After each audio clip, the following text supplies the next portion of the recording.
So, identifying your objective for me, when I think about building my brand awareness, I want to make sure that I establish myself as a go to resource in the small business space.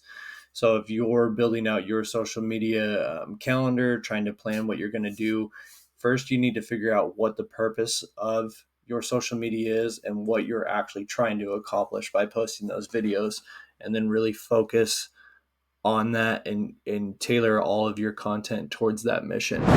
Next, you want to identify what social media platforms you want to focus on. So for me, I have LinkedIn, YouTube, Instagram, Facebook, and looking into TikTok. I don't know enough about TikTok to really decide if it's going to be the right move for me.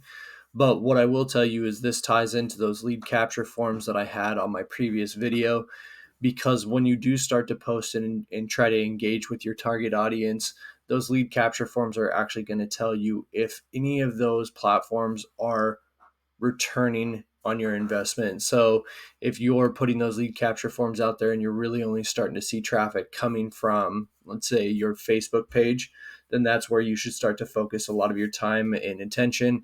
And then maybe even use that Facebook page to start pushing people to the other social media outlets that you want to grow by engaging with them in different ways across different social media platforms too. Now we want to focus on content themes.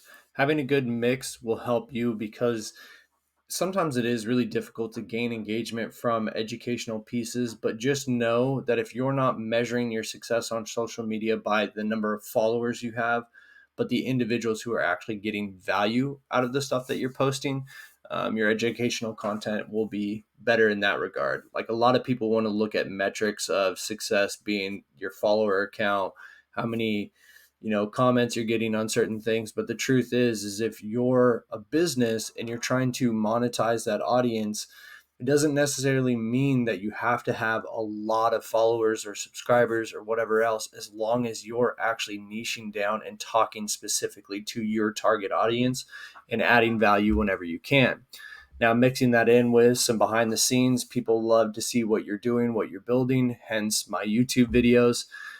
Any client spotlights that I can give in the future will also be on there, because I want to hear, or I want my audience to hear it from my customers. I want them to experience what they experienced, not just what I'm telling them you can experience by signing up with me.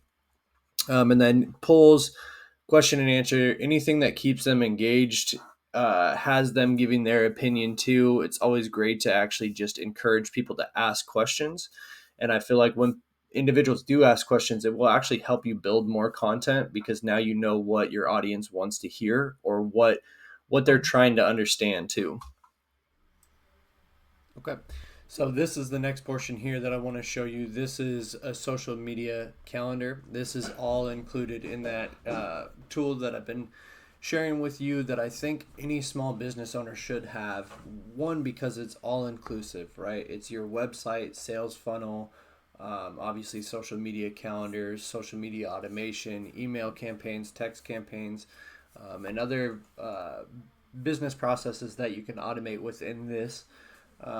This can also help with, like, let's say you have a large sales team.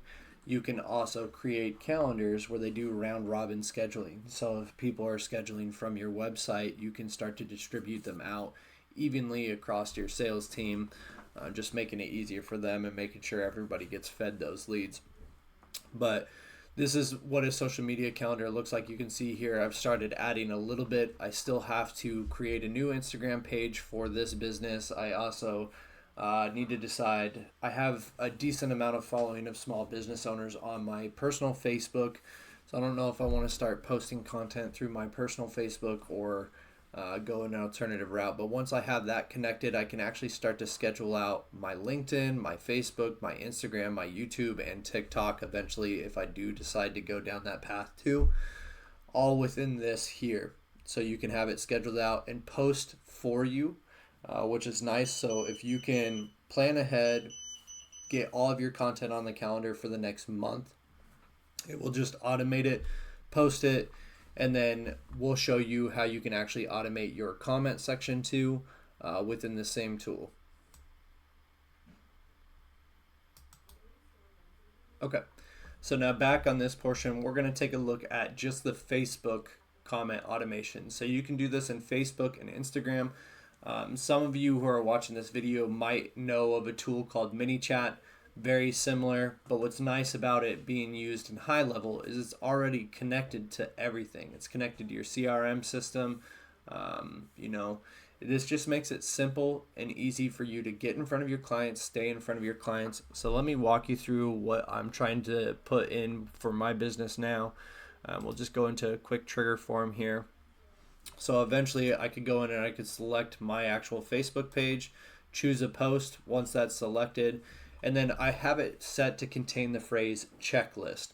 You'll see a lot of influencers will say comment the word checklist below and we'll send you that information. This is why they're doing it. It's because they probably have ManyChat or maybe they run high level, but once they actually contain that phrase checklist, it triggers your automation to send them whatever automated message you wanted to send them. So if it was a checklist of, let's say I have a software system that does business credit building for small businesses. So if I wanted to say, do you want to know the top 10 accounts that will actually build your business credit? If you do, comment the word checklist below, and then I'll just actually send them the information of all 10 of those that will help them build their business credit, how they can apply, and things of that nature. And then obviously this triggers and can actually capture leads too. So adding them into your CRM system, which allows you to start to do email campaigns. Once you send out an email campaign and get them to actually subscribe and agree to your terms and conditions, then you can send them text messages as well. And this is just a way to open the door to continue to stay in front of them and eventually convert them into a paid client. So there you have it. That is my plan. I'm really excited to see how this strategy helps my business grow, and I hope it inspires you to create or refine your social media plan. If you found this video to be helpful, don't forget to like, subscribe, and hit that notification bell so you don't miss out on any future updates. And if you have any questions, drop them in the comments below. I'd love to hear from you. I will also be including a free link to test out High Level for yourself and see how it will do for your business. Thank you and have a great day.